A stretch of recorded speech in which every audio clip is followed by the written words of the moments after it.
Akhandamandalakaram vyaptam yena characharam tatpadam darshitam yena tasmai Shri Gurave Namaha.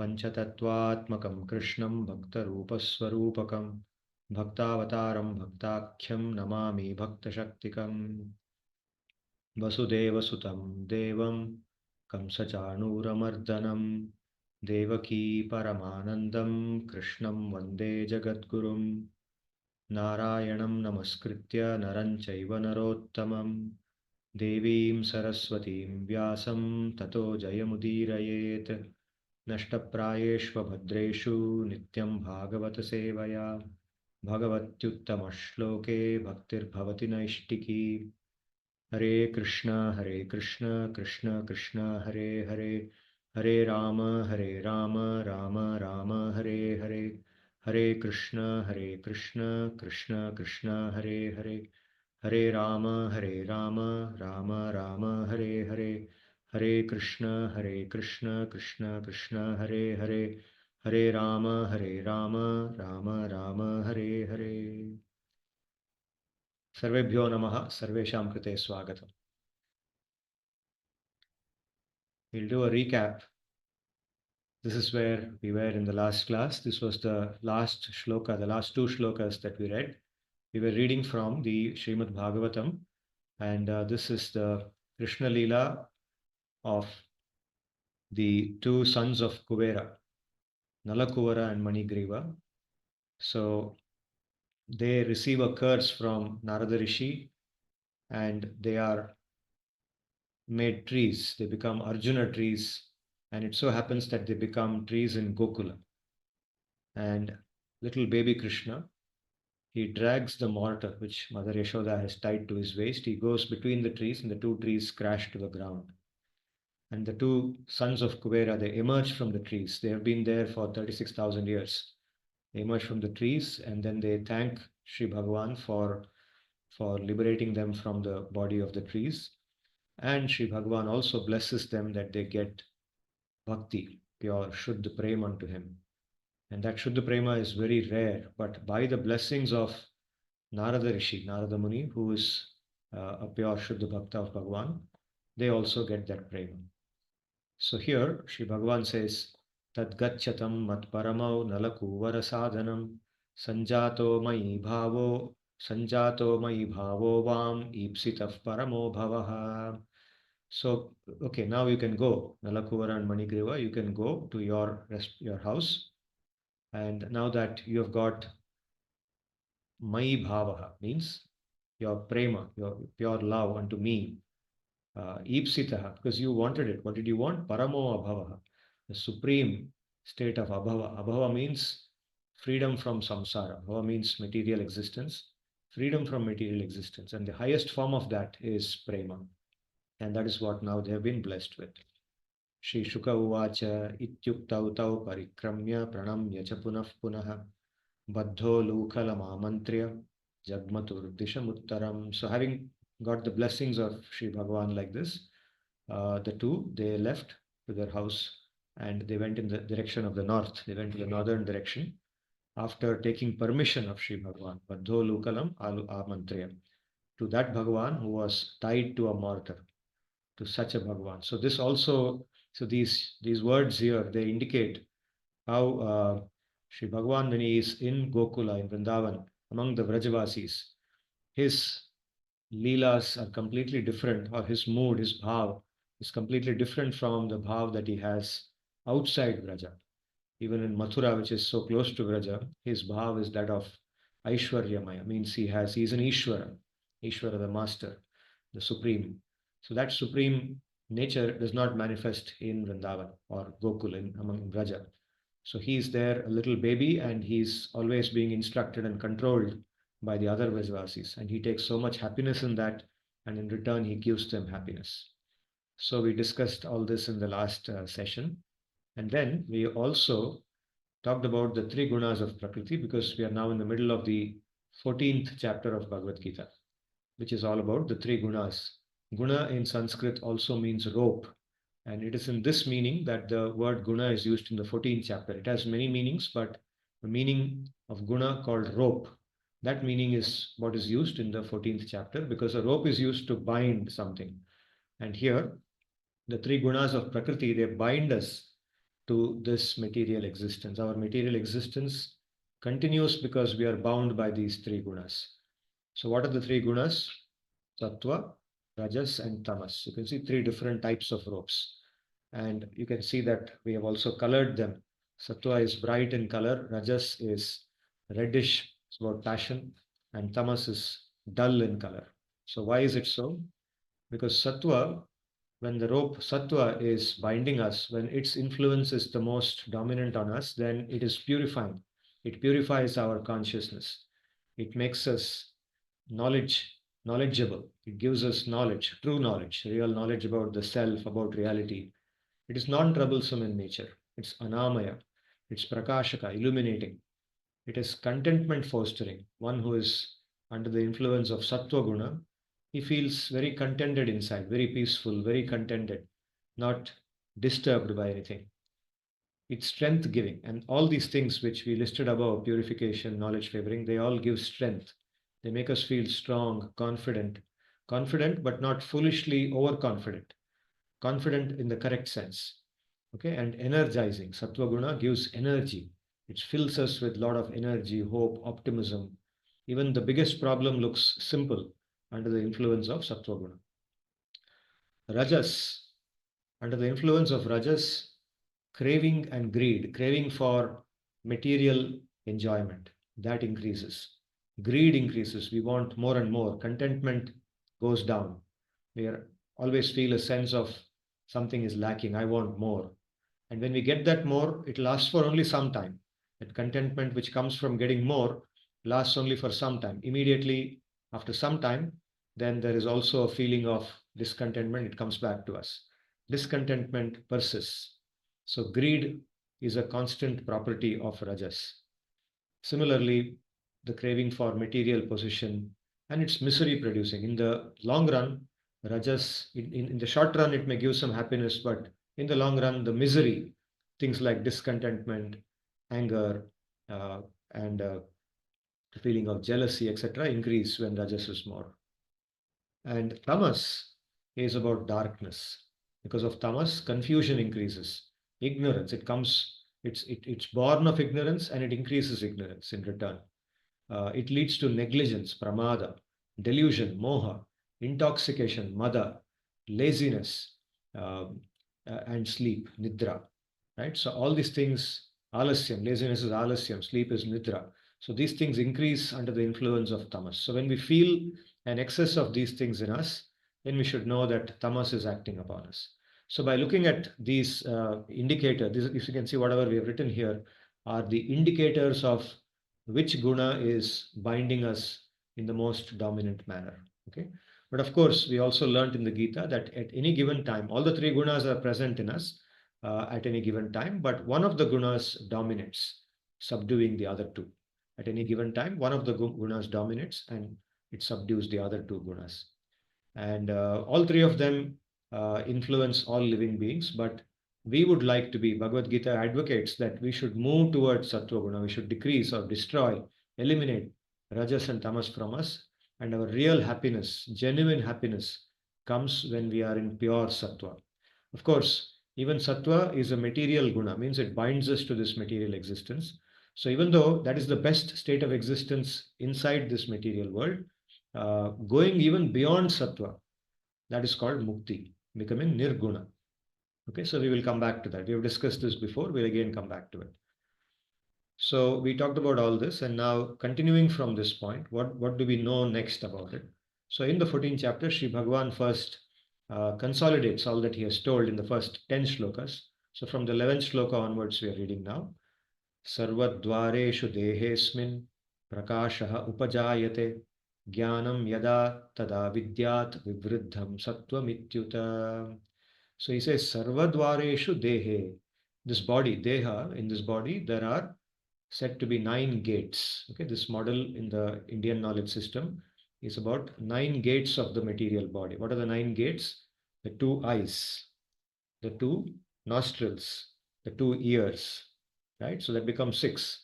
then one mouth, that becomes seven.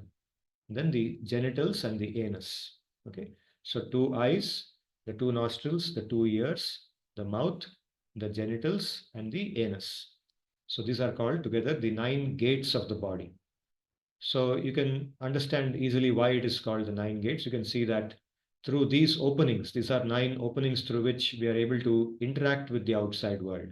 Substances come out of these gates, and sometimes substances go into these gates. Similarly, you can say air or space moves into the body through these gates and moves out through these gates, right? So these nine gates and good health, we say in Ayurveda, for example, that one of the symptoms of good health is cleanliness of these gates. For example, your ears should be clean, the mouth should be always very clean, the eyes should be clean, there should not be some substances blocking our vision. The nostrils, should be clean so we can breathe comfortably. Similarly, the rectum and the genitals should also be clean. They should not be infected. They should not be. So that is considered, if all these are clean from a bodily point of view, then it is considered to be good for health. It's considered to be the symptom of a healthy person, right? The symptom of a healthy person. So in the same way, the symptom of a sattvic person in terms of these nine gates is described here. It says, Sarvadvareshu dehe asmin prakashaha upajayate. So it's not only about physical cleanliness, but knowledge. Prakashaha upajayate, jnanam, illumination. Prakashaha means illumination, jnanam means knowledge. Knowledge and illumination, when they are sensed or they are born or they are produced or they are visible in these nine gates, yada tada vidyat. At that time we should know vivruddham sattva vidyata. At that time we should know that sattva has become prominent in that person or in us. If we experience this, then we should understand that sattva has become prominent. Okay. Now, in the Ayurveda example I gave, it's easy to understand uh, keeping these nine gates clean, right? Substances, because we can talk about physical substances. But what do we mean by saying when we see knowledge and illumination in these nine gates? What does it mean? So it essentially means that you see the symptom of pure knowledge is the feeling of happiness, is the feeling of connecting with this reality in the correct manner, the feeling of true happiness, right? So when our interactions with this world are happening in the correct manner through these nine gates, for example, through the ears, we take pleasure in listening to dharma, activities of dharma, listening to the shastra, listening to the Veda, listening to descriptions about the God, about what is correct, what is incorrect, through the lens of the Shastra. When our ears take pleasure in such topics, instead of other topics like just listening to politics or gossip or just some material, descriptions of something arbitrary. Okay, normally you see what do people or what do we take pleasure in? We take pleasure in such things. For example, we like to hear about politics. We like to hear about Rahul Gandhi versus Narendra Modi. We like to hear about what Mamta Banerjee did and how Narendra Modi replied to her and how she replied to Narendra Modi and what happened. So such kind of topics, they give us, or they interest us a lot. We read them. We like to know about them. Okay. Now, some people are not interested in politics. They're interested in, let us say, some rock music, or they're interested in hearing about, let's say, a lot of news about science fiction. This happened, some new things are being invented, and so on. Okay, these different kinds of things give happiness to us, no doubt about it. There is some kind of happiness. But here, Sri Bhagavan is pointing out that the happiness of sattva comes when we get pleasure, when we are able to find that happiness in pure knowledge. If we are able to find the happiness in listening to pure knowledge of the Shastra, the things as they are, okay, then that is called illumination of the ears. There is knowledge in the ears. There is pure knowledge in the ears. Okay. Similarly, the mouth should take pleasure in talking about shastric items, shastric matters, matters given in the proper knowledge system, right? Not just some loose gossip, not just gossiping about other people or talking about politics or condemning other people, doing, what is called as pishunata, means talking ill about others. He is like this, she is like that. Okay, a lot of energy sometimes goes in those things. But instead of doing that, talk about Sri Bhagavan, talk about some sadhu, talk about the life of a sadhu, describe that. So when somebody finds pleasure in that, then that person is in sattva. That's a symptom of being in sattva, right? So similarly, you can extend this to eyes, seeing things connected to Shastra, seeing the deity of Sri Bhagavan. For example, we had Navaratri just now. Okay, we visited pandals in which we saw the beautiful deities of Durga Mata. So when we take pleasure in those things, then Sattva Guna is acting upon us, and so on. Right? You can extend it everywhere. And Jnanam Yada Tat, so that is the symptom of Sattva, when knowledge is present in these nine gates. When knowledge and illumination manifest in all the entrances in this body, then it must be known that Sattva has grown and has become dominant. Lobha pravrittir arambha karmanam ashamaspruha rajasyetani jayante vivriddhe bharatarshava. So now he is similarly giving the lakshana, the qualities of a person who is under the influence of rajas. So under the influence of rajas, one will feel lobha, greed. Pravrittirarambha means the initiative, the passion to engage in activities which support our greed. For example, I feel the strong desire to increase the wealth I have. If I look at my bank balance, suppose my bank balance is 50 lakhs, okay, all my savings put together. Suppose it is 50 lakhs. 50 lakhs looks too small because whatever I'm reading in the newspapers, in the magazines, I'm reading about people who have thousands of crores or at least a few crores. Okay, and I even know my friends who have gone to the US, made a big career there. They easily have 20, 25 crores in their bank by now. Okay, and they are hardly, still they have another 15 years for retirement. So when I think of all that and think of my savings, my God, 50 lakhs is nothing. So now I have to do a lot of things to increase my wealth. So I'm planning now. How do I increase my wealth? I should do this, I should do that. I should make it within the next 5 years, I should make it 10 crores. What should I do? I should apply for a better job. I should look for a promotion. I should do this, that. Okay. So let's assume that after 5 years, it does become 10 crores. Now, at that point, I'll be feeling, yeah, I've achieved one target. And maybe for 6 months, I'll feel good about it. And then the next comparison starts. I start comparing with somebody who has much more than that. I'll see the whole thing from a different perspective. Then that's why it said karmanam ashamaha spriha. Ashamaha means it is something that is never satisfied. It is always restless. Restlessness continues. So if by the feeling of greed, I increased it from 50 lakhs to 10 crores, then the same feeling of greed will come back to me. It is not going to get closed. Just like a fire which burns, a never ending fire, it again comes back. And then the 10 crores looks small. I want to make it 50 crores in the next 5 years. Okay. It goes on. So my pleasure comes from trying to keep meeting these moving targets. This target is always moving. It's never stationary. It never ends. So once that is achieved, it moves to the next level and I keep pursuing it. Right. And that is my definition of success in life. And this is a symptom of rajas. Okay. So I gave the example with money, but you can think of other material accomplishments like property or having fame. For some people, money is not the driver, but fame and reputation. They want to be worshipped by others. Others should say that they are big people. Others should say that they are accomplished. Okay, that drives them more than the actual money they have. So different people have different types of goals, material goals, which push them under the influence of rajas. Oh, Bharatarshaba, the best among the descendants. So this word Bharatarshaba refers to Bharateshu or Bharata Vamshe Rishabha. Rishabha means the best among the men or the bull. So Rishabha also used for bull, the man, the great guy, the highest achiever. Okay, so he's considered to be something like that. Arjuna in the dynasty of Bharata Rishi is like that. So the Bharatarshaba name is used for him often in the Bhagavad Gita. When rajas grows and dominates, then greed, the initiation of activities for material progress, accompanied by restlessness and the longing for sense enjoyment, are born. Rajas fosters these things.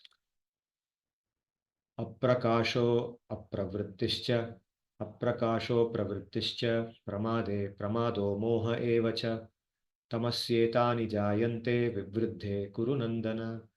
Aprakasho pravrittischa pramado moha evacha tamasyetani jayante vivriddhe kuru nandana. So aprakasha means the lack of illumination, and apravrittihi. So apravrittihi means the lack of initiative for material enjoyment also, neither for pure knowledge nor for material enjoyment there is any initiative. The person doesn't feel like doing anything, he's totally uninspired. Aprakashaha means he has no clarity, no illumination.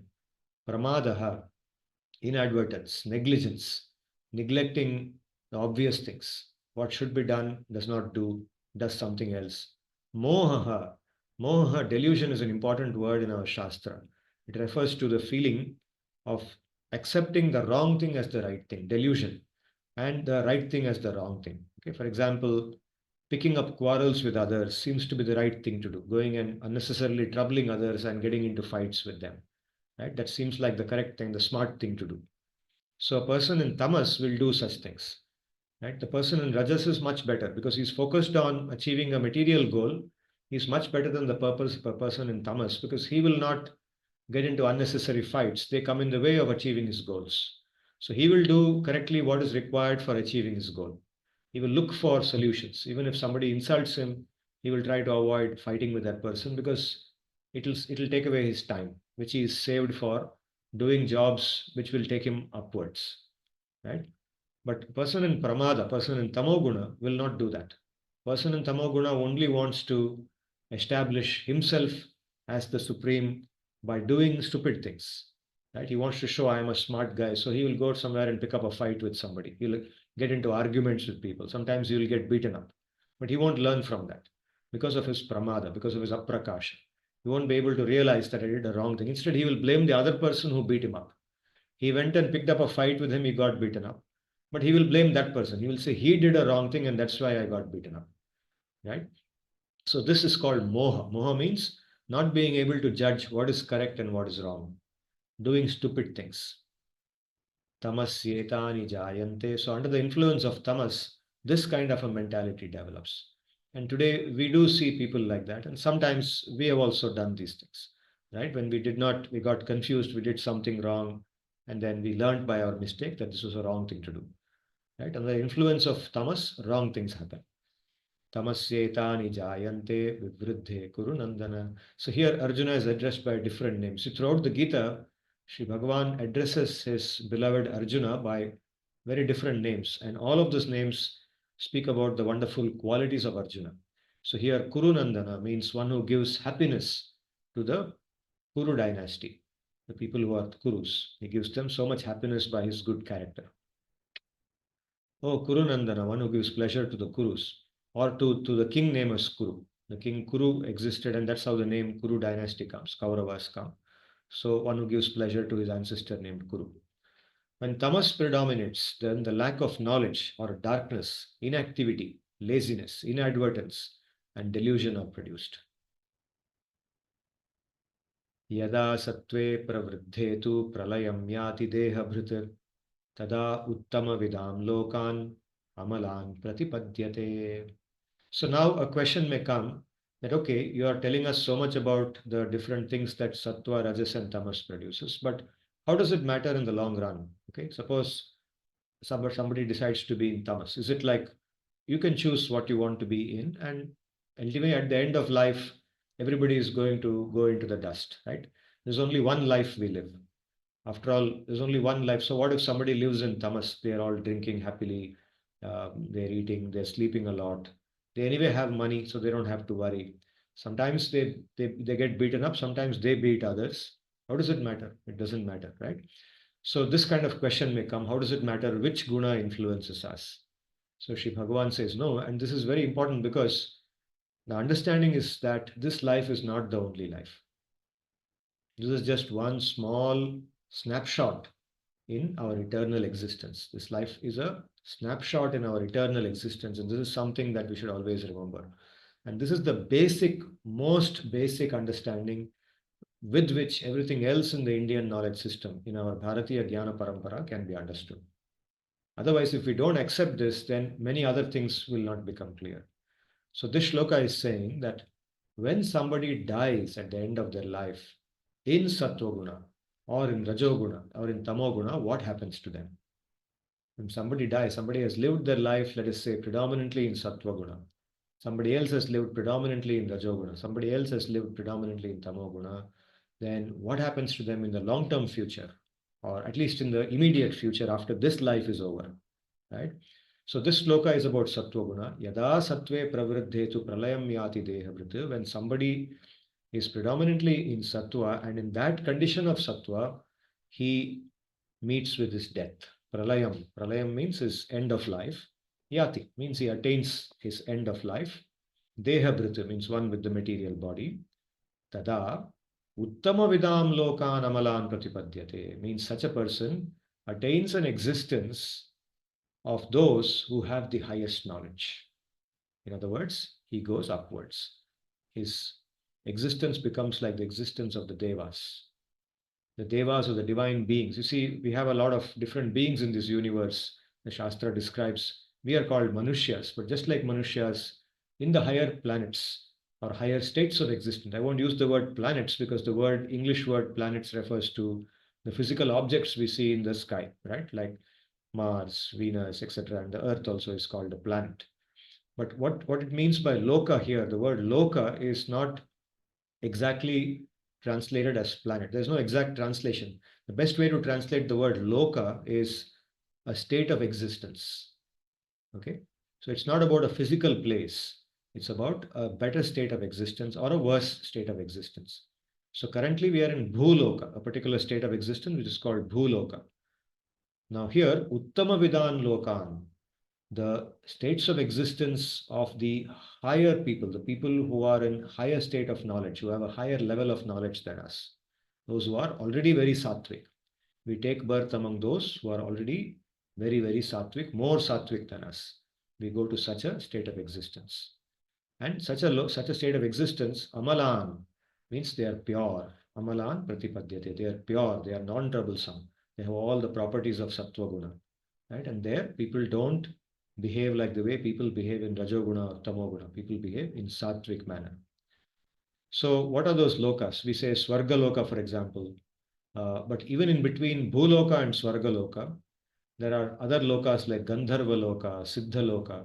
So these are all other species, other types of beings. Gandharvas, Siddhas, Charanas, Kinnaras, Vidyadharas, Yakshas. They are all different types of beings described in the Shastra. And they are in other states of being where Sattva is more predominant than it is in the Manushya Loka. So we attain that state of existence. Yada sattve pravriddhetu pralayam yati dehabhrit tadottama vidam lokan amalan pratipadyate. Rajasi pralayam gatva karma sangishu jayate tada pralinastamasi mudhayonishu jayate. Similarly, those who are in Rajas, who predominantly have lived in Rajas and who leave their body at the end of life in the state of Rajas, they take birth, karma sangishu jayate. They take birth among similar people or similar creatures who have that same mentality of greed, of excessive restlessness because of wanting more and more, discontentment, right? Which gives short-term happiness but long-term misery. Among those people or those beings, wherever those beings are, if not on this earth, but wherever they take birth among such beings who experience constant rajas. Tatha pralinaha tamasi mudhayonishu jayate. So those who are living their body in the state of tamas will take birth among species which are also like them, which are foolish. Mudha yonihi means mudha means foolish. Mudhata means foolishness. So among beings which are foolish, which are lazy, which are filled with sleepiness, inadvertence, which are mistake the right thing for the wrong thing and do wrong things. So such beings, and such beings where is tamas predominant? For example, even among the Manushya Loka, among human beings, we see people who are excessively having these qualities. But even other than human beings, the animals are predominantly in tamas. Similarly, the entire plant kingdom has even greater tamas.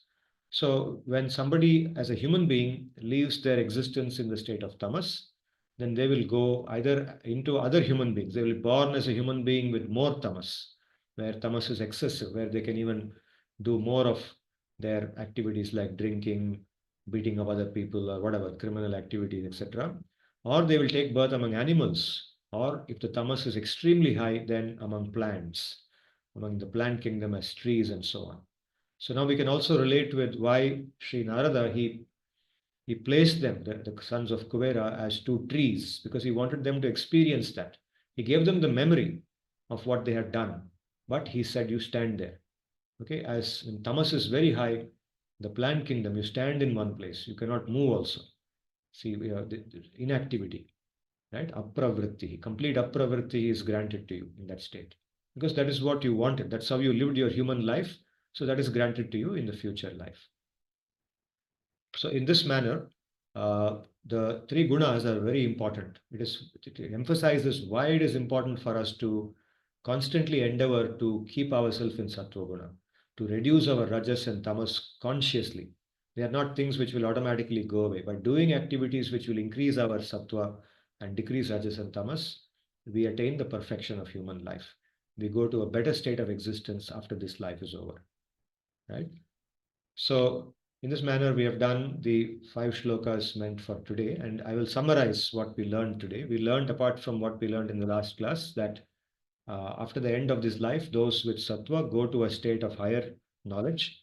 Those who are dying with rajas, they go into other greedy and materialistic beings. And those who are dying in tamas, they take birth among ignorant and misguided beings. So this is the effect of the three gunas, and we should figure out how to go towards more and more sattva. That is what the Bhagavad Gita is urging us to do. Now, the Gita also points out that Sri Bhagavan, when he comes here, you see, we come to know about him when he takes birth here, like in the avatar known as Krishna. And he conducts himself like an ordinary human being. He behaves like he's a human being. He doesn't want to show himself as Bhagavan to everybody, only when it is required, because he has a purpose in coming here, right? He's not just coming here to while some time. He has a purpose. Dharma samsthapanarthaya yada yada hi dharmasya glanir bharata abhyuttanam adharmasya tadatmanam shrijamyaham paritranaya sadhunam vinashaya cha dushkritam dharma samsthapanarthaya sambhavami yuge yuge. He wants to re-establish dharma. He wants to protect the saintly people, right? He has so many purposes in coming here. He has to eliminate the wicked people, right? So in doing all that, he does not go around saying, I am Bhagavan, I am Bhagavan. Instead, he conducts himself like an ordinary human being, but he is not one. This is very important for us to understand. The Shastra says that he is always above the three gunas of Prakriti. We are under the influence of three gunas of Prakriti until we do those activities which will take us above them. We have to perform those activities given in the Gita, which go by the name of yoga. Yoga is the process by which we come out of the three gunas of Prakriti. Right? We go even beyond Sattva Guna. But Sri Bhagavan doesn't have to do yoga to go beyond that, because he's already beyond that. Right? He's a Nitya Siddha, means he's always perfect. He doesn't need to do anything to become perfect. Now, this is extremely important when we listen to Krishna Leela also, especially the Krishna avatar in Gokula, the Krishna's manifestation in Gokula. The kind of activities that he performs externally appears like he is just an ordinary child, but he does that just to show us that that is his eternal state of existence, his most natural state of existence, in which he lives with other people also who are like him, who have that prema, that pure sattva in them, who are completely nishkapat. You see, the most important word here when we talk about Bhagavan is his nishkapatta, his most genuine nature, genuineness, where somebody is 100% genuine, who does not have any intention to cheat or to lie or to, to harm somebody, who is completely pure. The perfection of that genuineness lies in Sri Bhagavan. And all the other beings who are with him are just like him. They are genuine like him. And that is why they qualify to be with him. They are able to appreciate his nature, and they are able to be with him. Now, to the best among such people, he displays himself in such a manner that they don't even have the consciousness, or they are not even consciously aware that he is Bhagavan or he is Ishvara, right? So outside that, there are so many other bhaktas, like for example, Narada Muni also, right? He has a Aishwarya understanding, although he is also purely genuine, he's 100% genuine. Even he is not able to think about Sri Bhagavan as not Bhagavan. But if you see the people in Raja, then they have no conscious awareness that he is Bhagavan. For them, he is just that small baby, that small, pure, sweet, perfect baby, right? So we've been hearing to those lilas, and we will continue to hear those lilas today.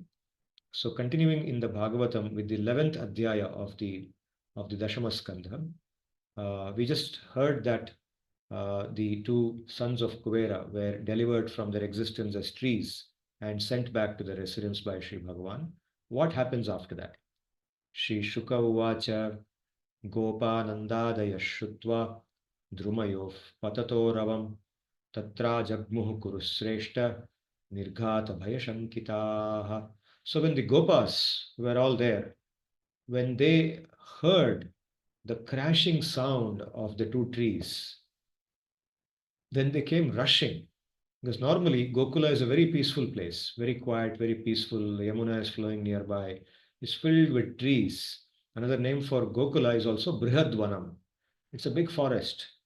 It's full of nature, beautiful trees, lakes, the river Yamuna, very clean, right? It's not like the way we see it today.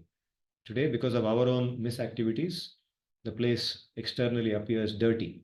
But at that time, people did not perform such activities. So it was very clean, beautiful.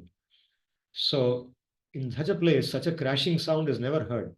So suddenly they heard a huge crashing sound. Two huge trees fell down and they didn't know what it was. So they ran there and they wanted to know. Nirghata Bhaya Shankitaha means they first assumed in their mind that maybe there was a huge gale or a hurricane which we were not aware of because we were inside the house. So maybe there was a huge wind and that pushed the trees, or maybe there was a small earthquake or something, and that's why this must have happened. So what happened? They came running there.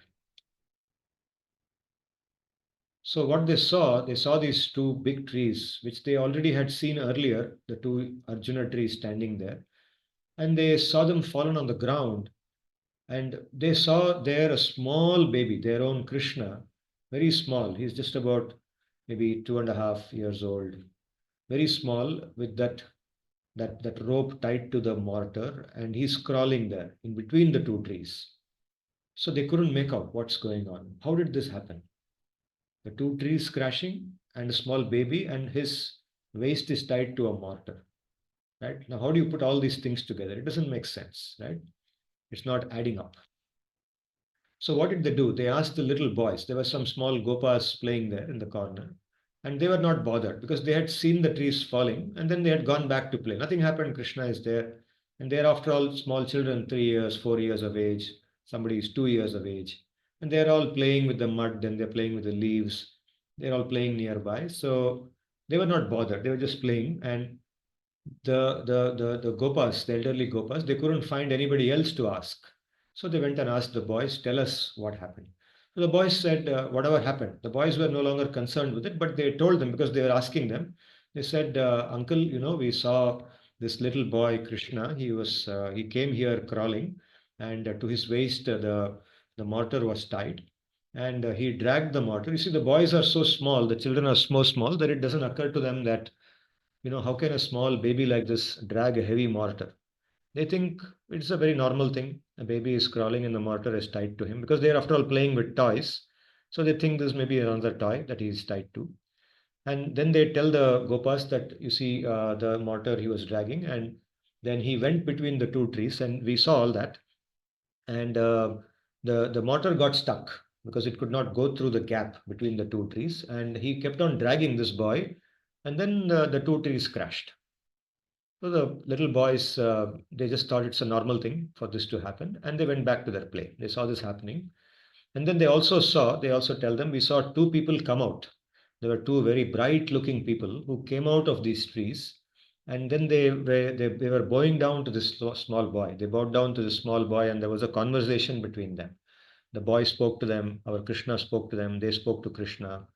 And then these two beings, they went around the boy and then they vanished from here.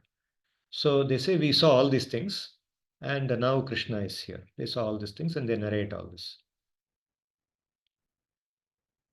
What happened after that? Nate taduktam jagruhu न घटेतेति तस्य तत् बालस्य उत्पातनं tarvoh केचित् संदिग्धचेतसः.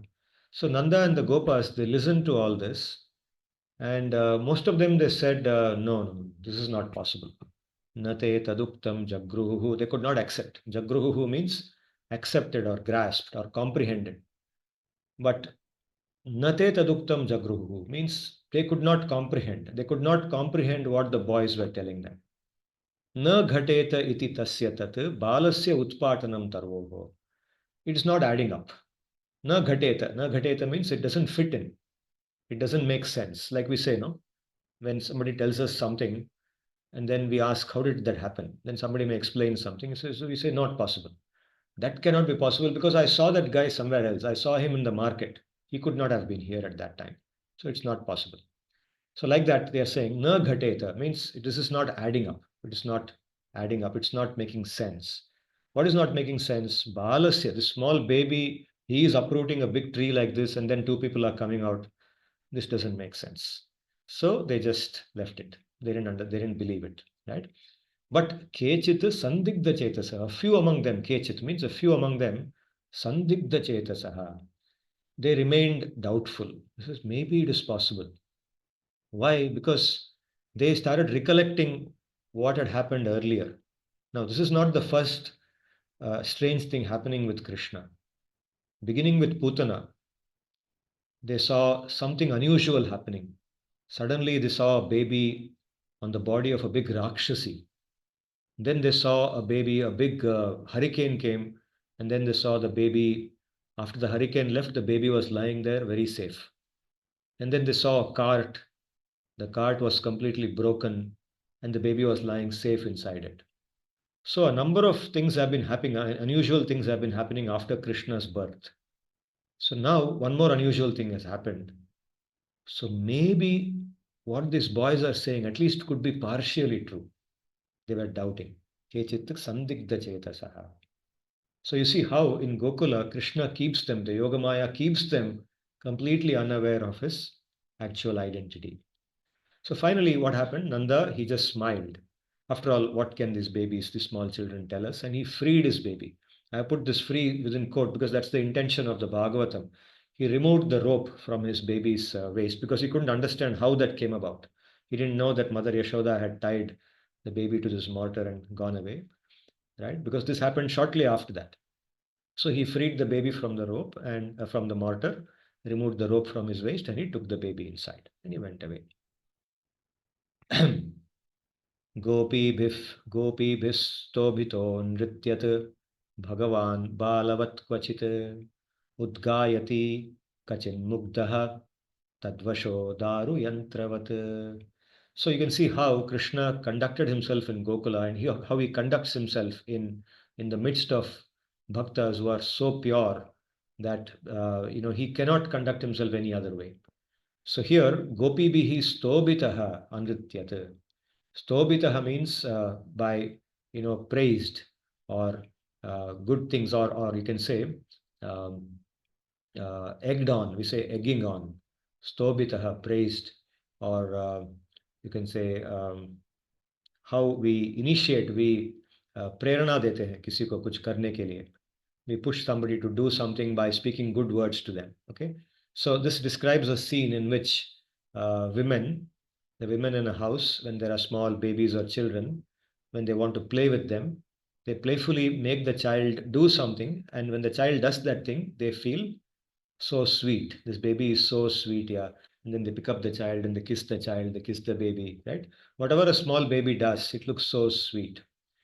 Even today morning, I went for a run here to Jubilee Park and I saw husband and wife. They were villagers actually. They are the local tribal villagers. They were walking along. They had gone to collect some twigs and from the Jubilee Park, this happens. These villagers come and they collect these twigs for their firewood, and they go away. Every morning we see that when we go for our run and everything. So I saw this husband and wife, and they were having a very small child, and this child was about the same age that we're talking about for Krishna now, maybe about 2.5, 3 years of age, about 2.5, I would say. And they were trying to. The child also was walking. They were not carrying it. It was walking on the road, and because the child walks slowly, it was walking well behind them. Because they were looking back and they were keeping an eye on the child. And when I saw, the child was holding a bag. The mother had given her big bag, jhola, and it was carrying. The bag was looking so big. The child was so small, and the bag was so big. And looking at it, I could not help smiling. It felt so sweet. Such a small child, it was dragging that big bag and walking, and the parents were urging it, please come, please come.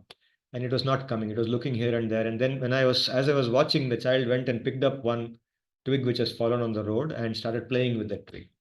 And the parents were getting impatient, saying, "Ow, ow, come, come, come with us." So I described this scene because when I was running this morning, I recollected that today I'm going to talk about Krishna doing this. And exactly this is what happened in Gokula. This is what happens in Gokula, right? So the gopis are saying, do this, and Krishna does that.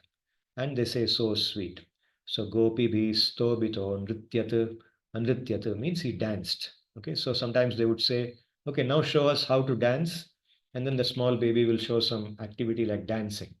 Okay, Bhagavan, Balavat Kvachita. Like he's Bhagavan, but he's Balavat. He's behaving like an ordinary human child. Kvachit means sometimes. Sometimes he would dance for them. He would dance, perform dance, and they would like it so much. Udgayati Kvachit Mugdaha. And sometimes he would sing. They would tell him, can you please sing us a song? First he will say, no, no, I don't know how to sing. Then they will praise him. They will say, so you are such a good singer. No, I want to hear how you sing. So after a lot of praising him and cajoling him, okay, cajoling is the word I wanted. They'll cajole him, and finally he will sing something. Okay, he will sing Mugdhavat, means not like an expert singer. He won't sing like he's a expert and like the best singer in the world. No, he'll sing like a small baby with broken words, with a raga completely off the raga, and that looks so sweet. It's so endearing, right? Tadvasho daru yantravat. Very important. These last few words here, Tadvasho Daru Yantravat. Although he is Bhagavan, Daru Yantram. Daru Yantram means a wooden puppet.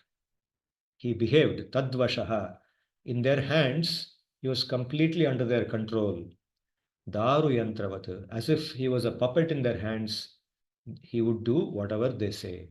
So they would make him dance, they would make him sing, right? And what else would they make him do?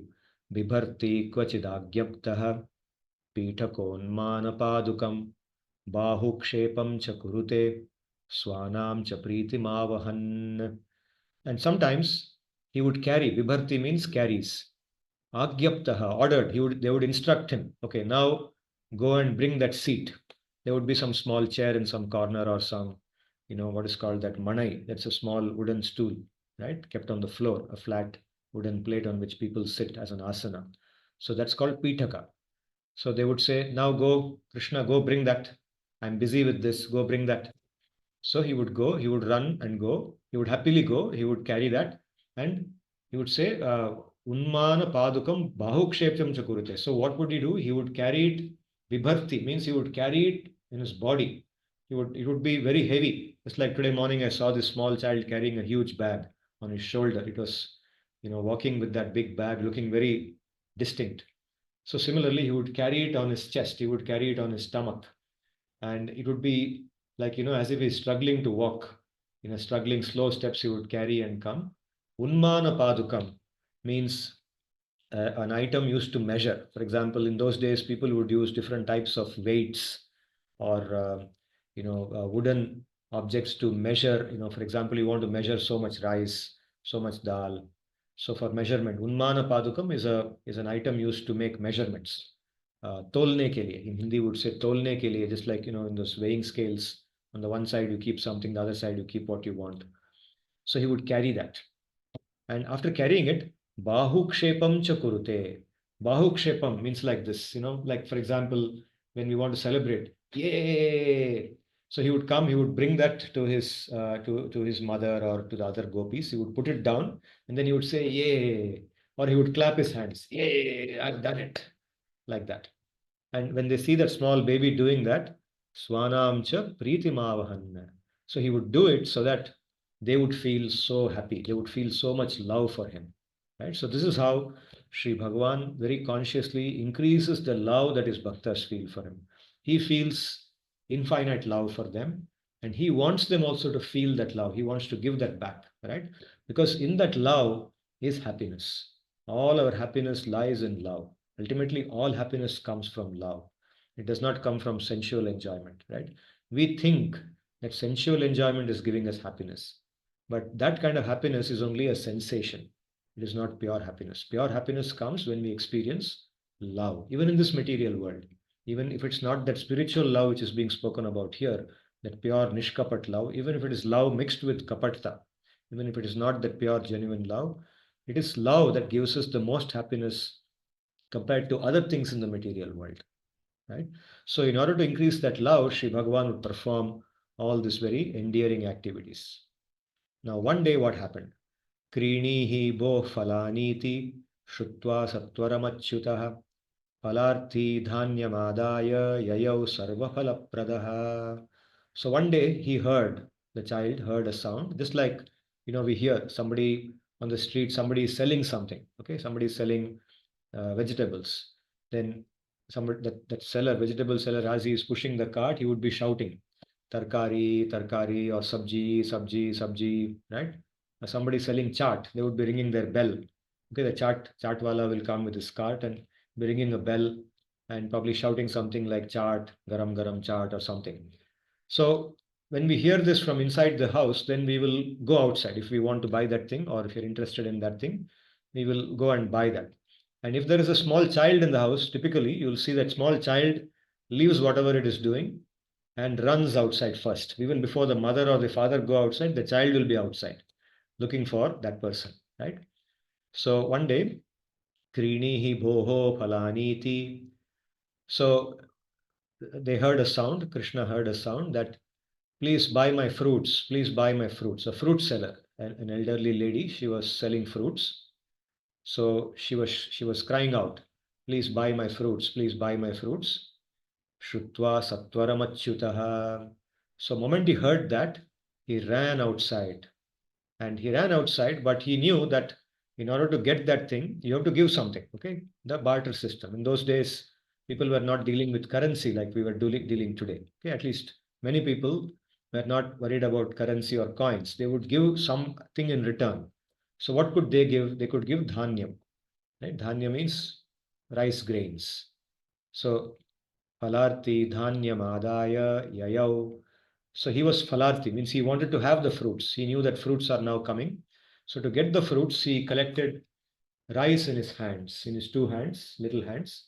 He picked up rice. He found rice nearby. He picked up that rice and he ran with the rice outside. Sarvaphala Pradaha. He is described here as Sarvaphala Pradaha. Means he is the person, he is Bhagavan, who gives phala to everybody. He is Sarvaphala Pradaha. He is the one actually who gives all the fruits to everybody. Whatever we want comes from him only. Right? Sarvaphala Prada means all the fruits and to everybody. Sarvan phalam pradati, iti Bhagavan Sarvaphala Pradaha. Such a person, when he heard somebody outside shouting, come buy my fruits, come buy my fruits, to get those fruits, he picked up a handful of rice and he ran outside. Phala vikrayini tasya chutadhanya karadvayam phalair apurayad ratnaihi phalabandam uparicha phalabandam apuricha. Phalavikrayini tasya chutadhanyakaradvayam phalairapurayat ratnai phalabhandamapuricha. So this Phalavikriyini, the seller of the fruits, that lady, what did she do?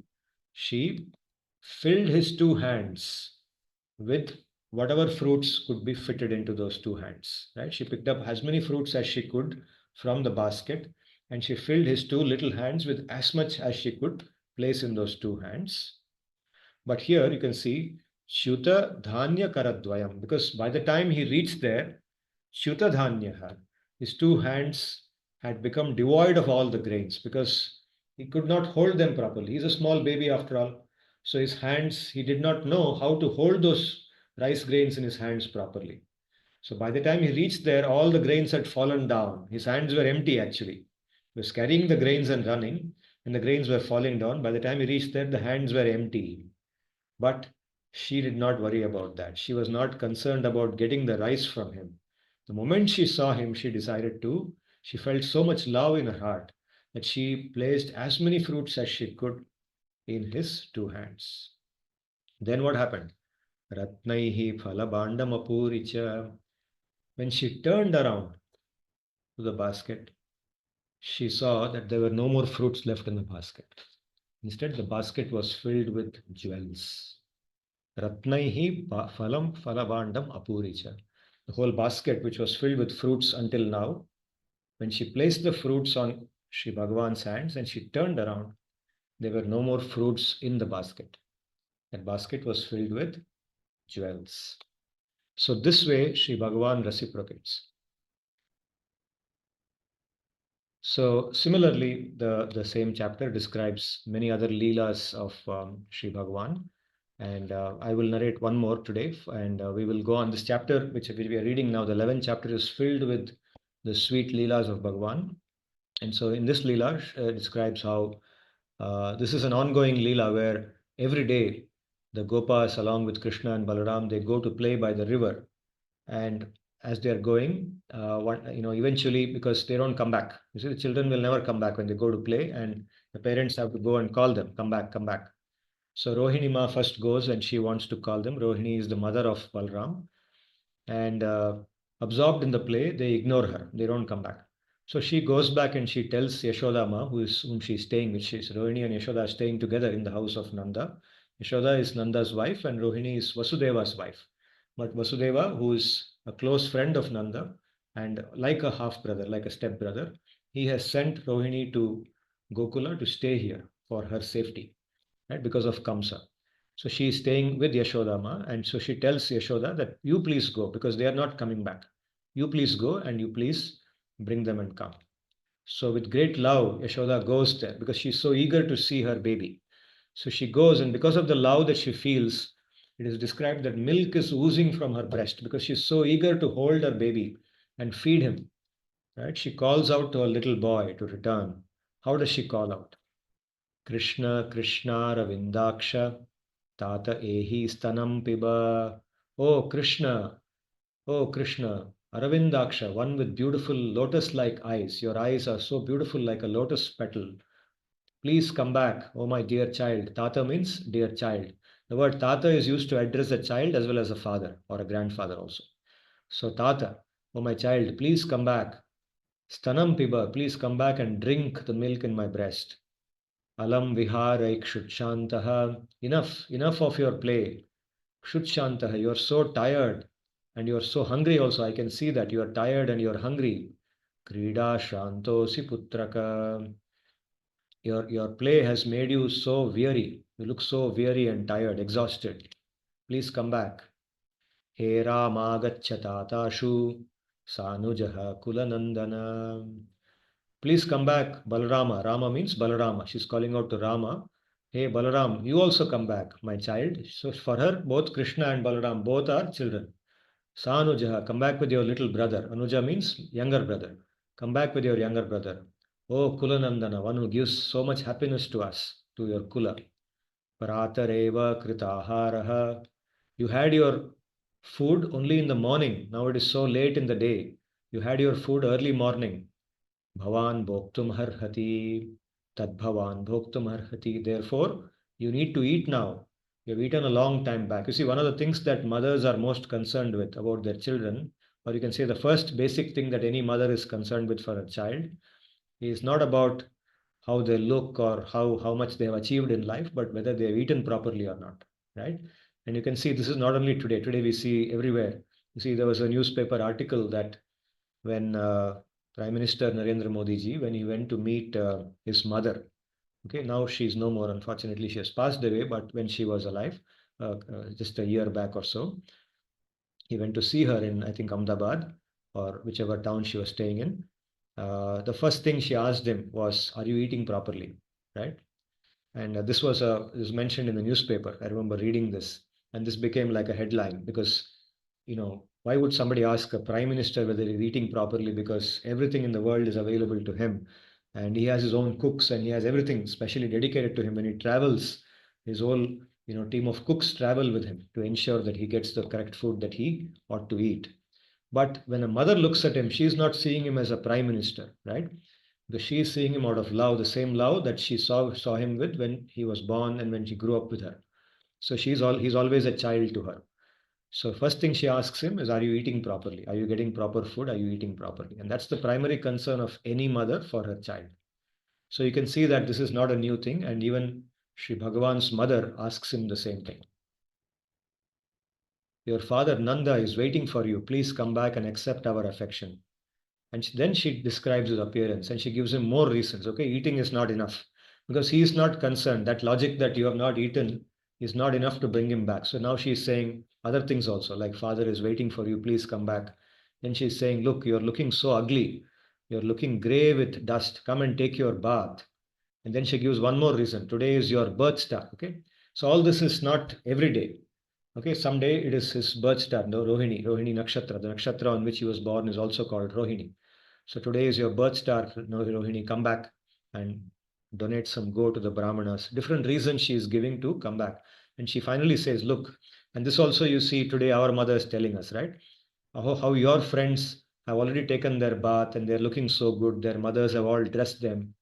But now you have not done that. So now you also follow. Do what your friends are doing at least. If you don't listen to any other logic, at least do this because everybody else has done this. Now please, you also follow the same.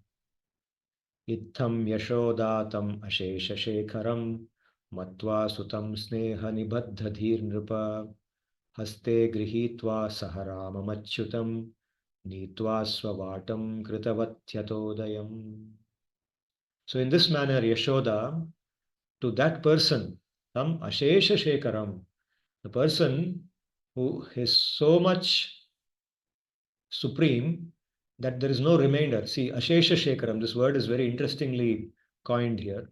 Asheshaha, Bhagavan is also called Asheshaha because he is the person who is so complete that there is no remainder, there is nothing other than him. Everything in existence is a form of Bhagavan, right? So there is no remainder. Asheshaha. Asheshaha means that which has no shesha, that which has no remainder. So he is Ashesha Shekhara, means he is the supreme among anything which can be described as Ashesha. Among all the things which can be described as Ashesha, he is the best, he is the supreme, the topmost among them.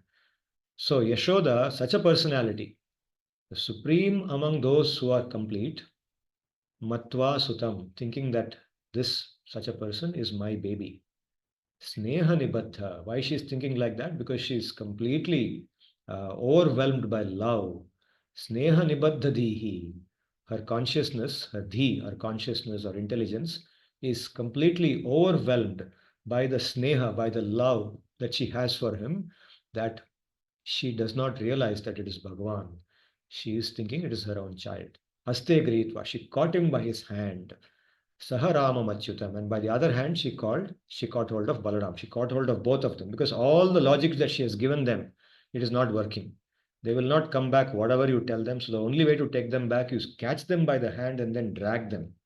Nitva, dragging them, Swavatam Kritavati Yathathodayam. Swavatam means to her house or to her place, to her land. She brought them back. And Kritavati Atha Udayam. Udayam means whatever appropriate things have to be done, the good things that have to be done, like giving a bath, feeding them, giving them proper clothes, dressing them in proper clothes, etc. All those things are represented by the word Udayam. She did that to them. So you can see how Sri Bhagavan, he conducts himself like an ordinary human being, but he is not one. So we should not mistake when we read the Bhagavatam and later on we say, ah, Krishna also is like us only, he just born, like anyone else, and he did all the mischief, he stole butter, he did all this. Now by reading the Bhagavatam like this, we understand that we should not look at Sri Bhagavan like that. He is not an ordinary human being. He's always above the three gunas of Prakriti. Now that we are studying the three gunas of Prakriti, we should be able to relate this to what we hear about Bhagavan with this idea or with this understanding that he is always above the three gunas of Prakriti And we should aspire to become like him. Why we are hearing all this? Not just for entertainment, but it is meant to inspire us to aspire for that kind of position, that kind of a position that Mother Yashoda, the gopis, the gopas in Vrindavan, they are always experiencing that purity, because that is the best state of happiness that we can get, and that is an eternal state in which we never have to change to something else. Once we reach that state, we always remain in that state of happiness. So this is what the Gita and the Bhagavatam are telling us. I'll be happy to have your questions or comments. Anyone? I hope that you are able to appreciate as we go through these kind of very sensitive topics. I can see somebody has also put something in the chat. Okay. Feel free to ask your questions, or offer any comments you wish to.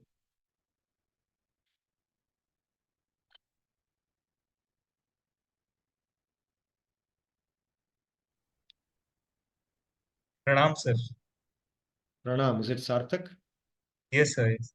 Yeah, Sarthak, please tell me. Sir, I had multiple questions today, so let's see if time allows. Okay. So before asking, let me see if anybody else has a question, because Yes, your sure, questions sure, sir. take up the time. Okay. If anybody else asks, you can wants to ask, you can first ask, and then we can let Sarthak take over. Okay. Sarthak, please let me go. Sir, first I'll start with the one which is very much pertinent to the session. So, we talked about how people who are predominantly in tamas are then uh, they get an existence in lower levels, as in, for example, you said in plant kingdom. But what also struck me was that again we have feeling of respect towards certain kinds of plants at least. So, for example, Tulsi Ma is a highly revered uh, uh, deity. So is the peepal tree or the Audumbar tree. So, are they really in tamas, or basically it is for us pay our respects to them so that we get elevated? So, what is it? Yeah, even though the living being may be in tamas, the living being, the jivatma who is in that body of the tree or plant is in tamas, the we acknowledge why we worship them is because it's a act of gratitude. Now you see all the trees that we worship or we use in worship. For example, the coconut tree. Normally we don't hear about worshipping the coconut tree, but if you see, the coconut is used in worship. It's a necessary item in all puja, whichever deity you worship, whether it is Durga Ma or Vishnu or Shiva, everywhere coconut is offered. Ganesha, right? Every worship we offer coconut. Why is coconut offered? Because coconut is considered as the best among all kinds of food.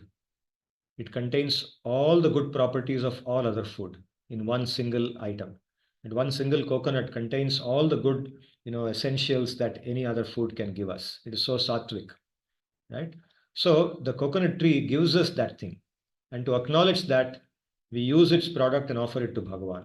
Similarly, Tulasi gives us so many good things, right? So to acknowledge that, so it's a Jivatma which has taken the body of a Tulasi. That Jivatma may be experiencing tamas, it may not know what we are doing, but we develop ourselves, we grow when we worship somebody with gratitude.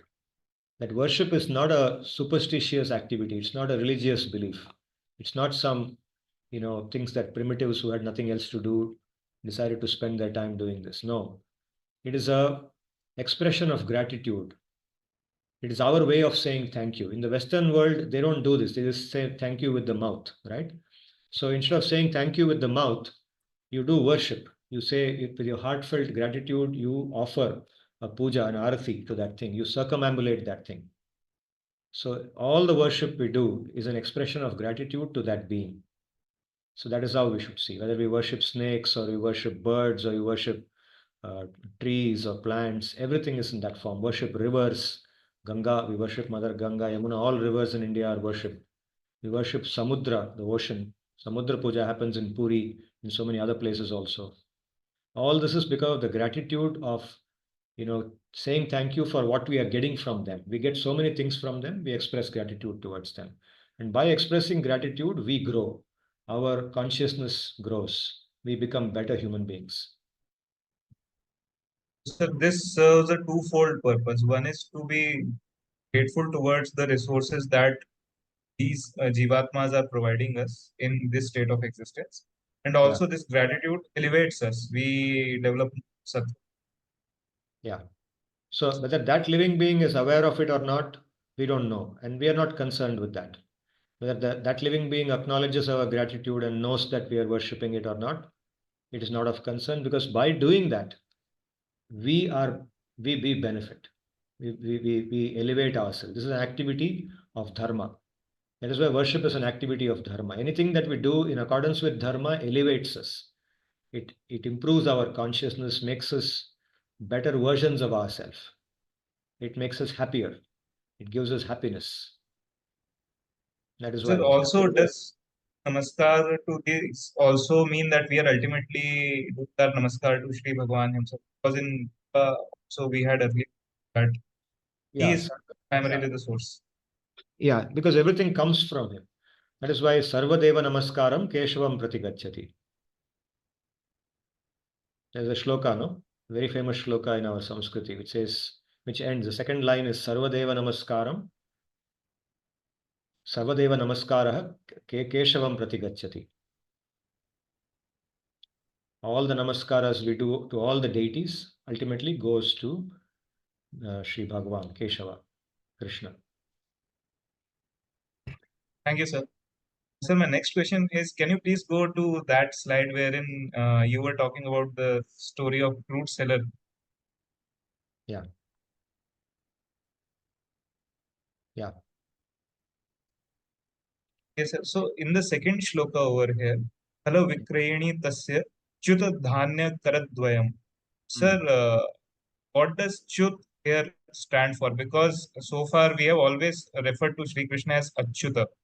Yeah, So what is Chuta? What is its meaning, sir? yeah. Chuta means what that which has fallen. The word Chutaha means that which has fallen. So Achyutaha means one who never falls. Na Chutaha Yasya Saha. One who has no fall. Fall means one whose consciousness always remains the way it is. He is Achyutaha.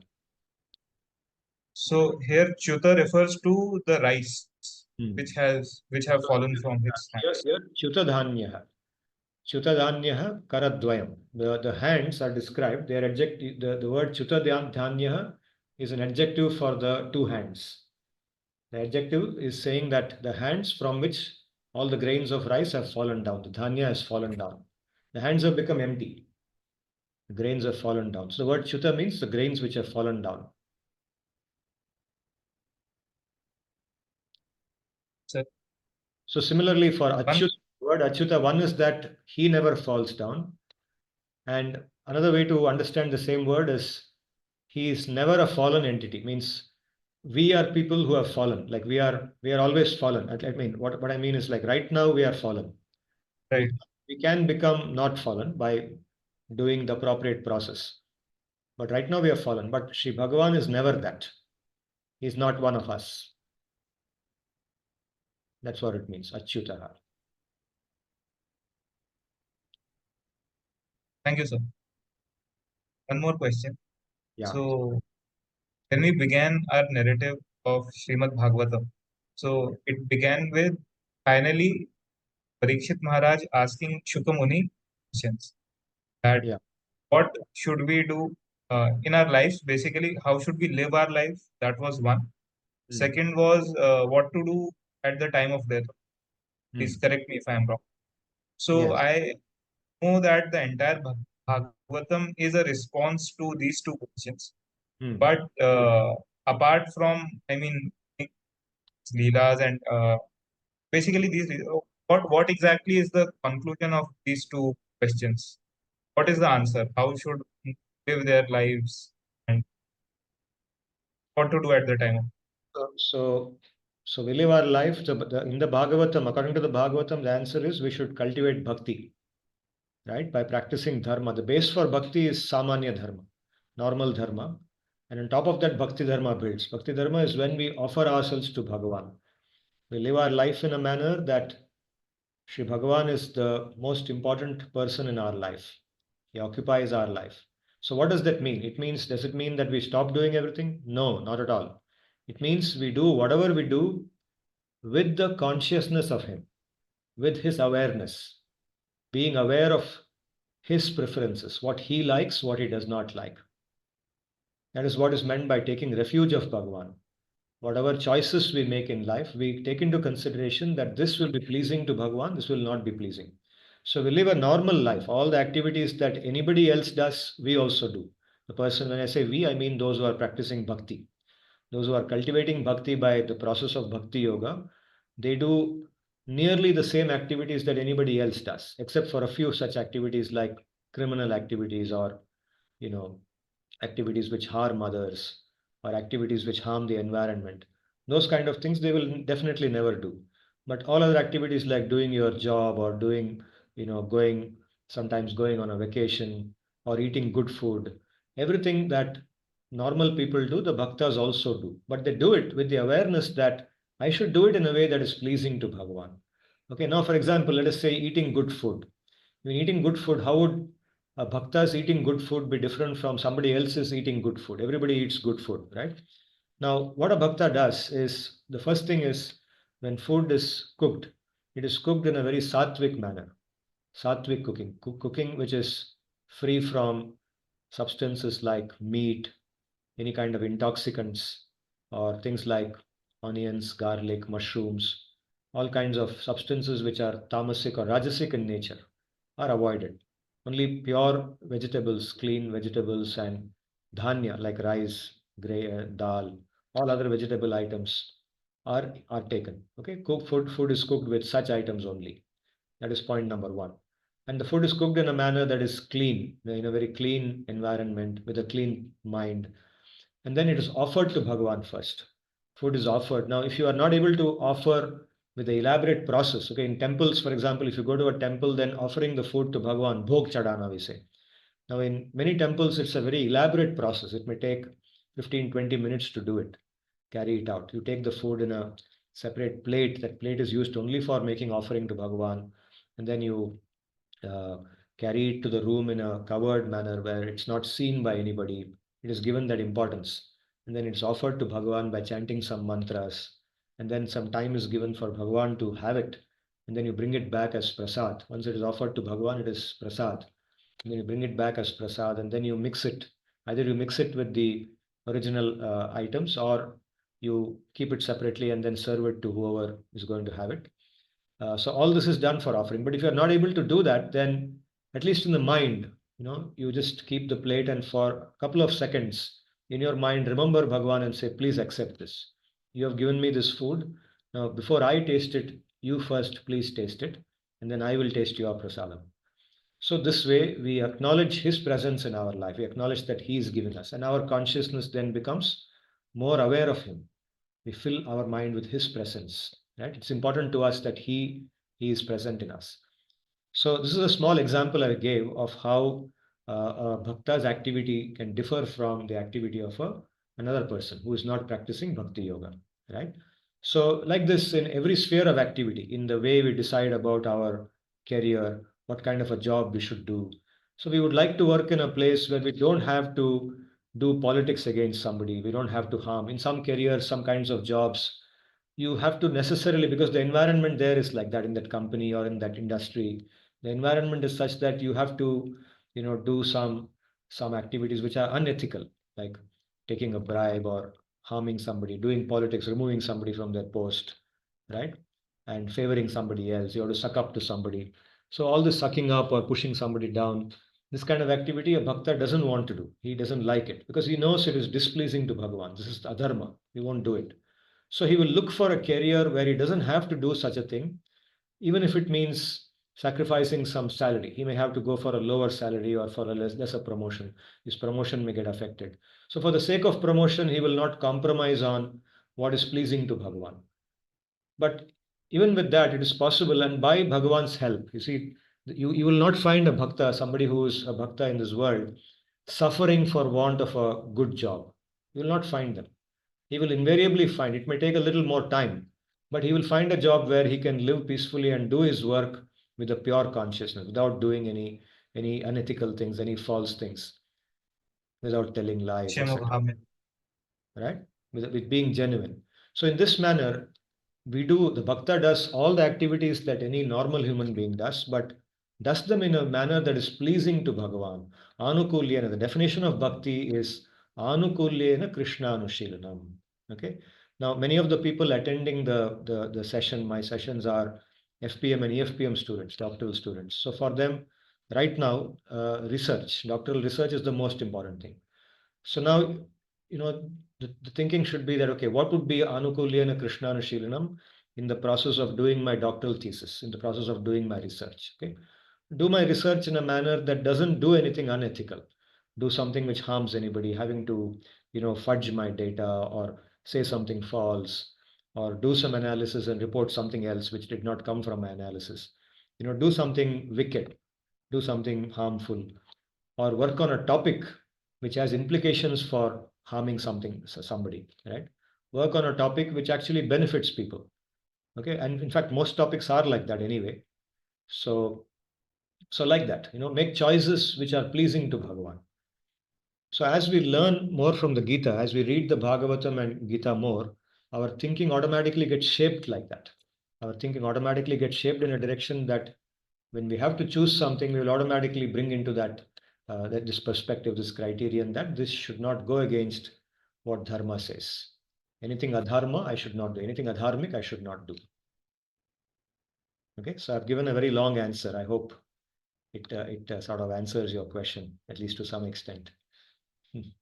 Let me close with the Antima Shlokas, and again, please chant the Hare Krishna mantra wherever you are. Chant them along with me.